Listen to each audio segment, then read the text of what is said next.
సౌలు నుంచి తరంబడుతున్నప్పుడు మరి 18వ అధ్యాయం నుంచి కూడా 30 అధ్యాయం వరకు కూడా దావీదు గారి కీర్తనలు ఇవన్నీ. కాబట్టి సొంత కొడుకు నుంచి తరంబడుతున్నప్పుడు ఆ ఎడారులో ఆ లోయలు గుండా మరి ఆ యొక్క ఎడారిలో సంచారం చేస్తున్నప్పుడు మరి ఆ యొక్క అనుభవాలని మరి దావీదు గారు మరి దేవుని స్తుతిస్తూ వస్తున్నాడు ఈ మాటల ద్వారా. అలాంటి సమయాల్లో రాసినటువంటి కీర్తనలే ఇవి 27వ ప్రాముఖ్యమైనటువంటి కీర్తన ఇవి. కాబట్టి మొట్టమొదటి మాట యెహోవా నాకు వెలుగు. కాబట్టి మనకి ఉదాహరణకు చూడండి 23వ అధ్యాయంలో గాఢాంధకారపు లోయలో నేను సంచారం చేస్తున్నాను అంటున్నాడు. మాకు అక్కడ ఒమాన్లో యోగు గారి సమాధి ఉంది. మ్యాక్సిమం 1500 ఫీట్ లోపలికి ఉంటుంది అనమాట. పట్టపగలే మిట్ట మధ్యాహ్నం 2 గంటలకి వెలుగుగా ఉంటుందండి, చీకటిగా ఉంటుందా? వెలుగుగా ఉంటుంది. అయితే ఆ లోయలో దిగుతున్నప్పుడు భయంకరమైనటువంటి చీకటి ఉంటుంది ఉదయం పూట. కాబట్టి 23లో గాఢాంధకారపు లోయలో నేను సంచారం చేస్తున్నాను అంటున్నాడు దావీదు గారు. కాబట్టి ఇలాంటి అనుభవాలు దావీదు గారి జీవితంలో లేకపోలేదు. అందుకే 27వ అధ్యాయంలో దేవుడు నాకు వెలుగై ఉన్నాడు అంటున్నాడు. ఇప్పుడు చెప్పండి, వెలుగు ఎవరికి కావాలి? మొట్టమొదటిగా వెలుగు ఎవరికి కావాలండి? చీకటిలో ఉన్న వాళ్ళకి మాత్రమే కావాలి వెలుగు.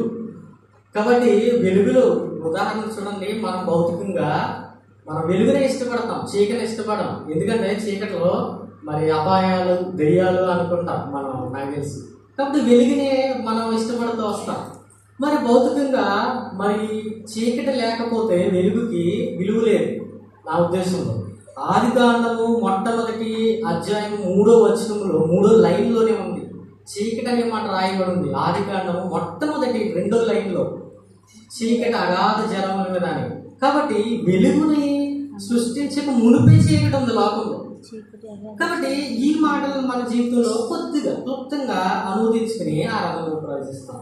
కాబట్టి ఇక్కడ వెలుగు, చీకట్లో ఉన్న వారికి మాత్రమే వెలుగు కావాలి మొట్టమొదటిగా. రండి, రోమిలికి రాసిన పత్రిక 13వ అధ్యాయం. రోమిలికి రాసిన పత్రిక 13వ అధ్యాయము 12వ వచనం చదవనక. పగలి సమీపముగా ఉన్నది కనుక మనము అంధకార క్రియలను విసర్జించి తేజో సంబంధమైనటువంటి యుద్ధోపకరణము ధరించుకుందాము. చీకటి మరి చీకటి వెళ్ళిపోతుంది. ఉదాహరణకి ఉదయకాలం 3 అనుకుంటా, చీకటి క్రియలు ఇంక మానేద్దాం అంటే చీకటి వెళ్ళిపోతుంది, వెలుగు వస్తుంది. అంధకార క్రియలను విసర్జించి అంటే తేజోకరమైనటువంటి. కాబట్టి ఈ మాటలు మన జీవితంలో అనువదించుకున్నట్లయితే మరి చదివింది 12వ వచనం కదా, రాత్రి చాలా గడిచి పగలు సమీపంగా ఉన్నది.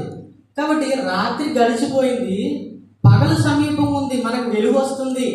అంధకార క్రియల్ని విసర్జిద్దాం. అక్కడే రాయబడి ఉంది ఎఫెసీయులకు రాసిన 5:9 వెలుగు ఫలము సమస్త విధములైన మంచితనము, నీతి, సత్యము, అనువాటులు కనబడుచున్నది. ఆ గోడ మీద రాయబడి ఉంది. కాబట్టి మనలో సత్యము లేదు, సమాధానం లేదు, వెలుగు సంబంధమైనటువంటి క్రియలు లేవు కనుక అంధకార క్రియలను విసర్జించండి అంటున్నాడు.